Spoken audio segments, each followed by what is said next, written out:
Mga guys, mga idol, dito tayo sa labasan ngayon para magpahangin-hangin. Siyempre, kumbaga sa Ilonggo, sa tawag namin dyan, ang tawag namin dyan, magpaliwa-liwa muna.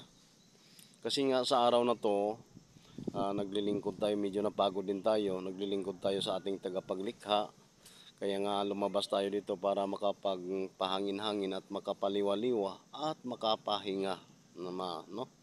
So, ang masasabi ko lang mga guys, balik hanap buhay tayo bukas kung suwertein kawaan tayo na medyo maganda lang pangatawan natin. Balik hanap buhay tayo para matustusan natin ang ating mga pangangailangan, no? Bakit natin kinakailangan talaga maghanap buhay? Siyempre, lingid sa sa likod ng ating pagko-content o pagbibideo mga guys, may mga kautangan tayo, may mga hulugan tayo. At yan din talaga ang kasanayan ngayon ng panahon, no? Sa henerasyon ngayon, mabuti nga nagpapasalamat tayo sa mga nagpapautang, sa mga nagbigay ng mga tulad ng mga microfinance na yan, tulad ng mga nagpapahulugan ng mga gamit. Nagkakaroon tayo ng mga kagamitan dahilan sa kanila. Kaya malaking pasalamat natin sa kanila. At ganun din sa micro, no?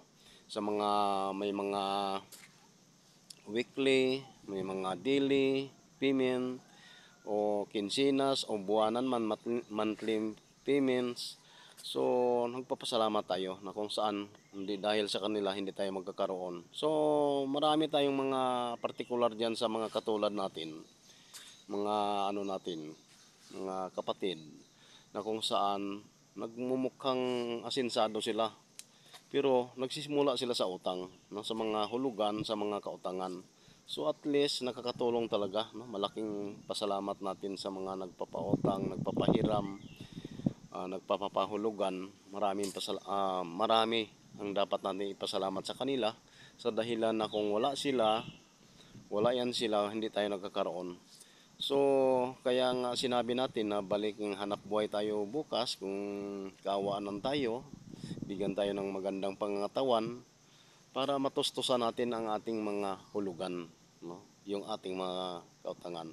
So, masasabi ko lang mga idol, sana walang utang ang makapanood nito at makarinig ng ating mga sinasabi. Joke-joke lang. Alam ko halos ngayon lahat tayo ay hindi magkakaroon dahil sa hindi tayo nangungutang, no? Kahit ng mga yayaman nangungutang tayo pa kayang mahihirap lang, di ba? So hanggang diyan na lang siguro mga guys, mga idol ang aking mga sinasabi. So hindi ko na kuan, sana magustuhan ninyo.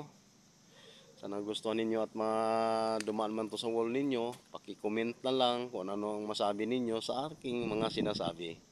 No, basta ang masabi ko lang, lahat tayo palautang. Bye-bye!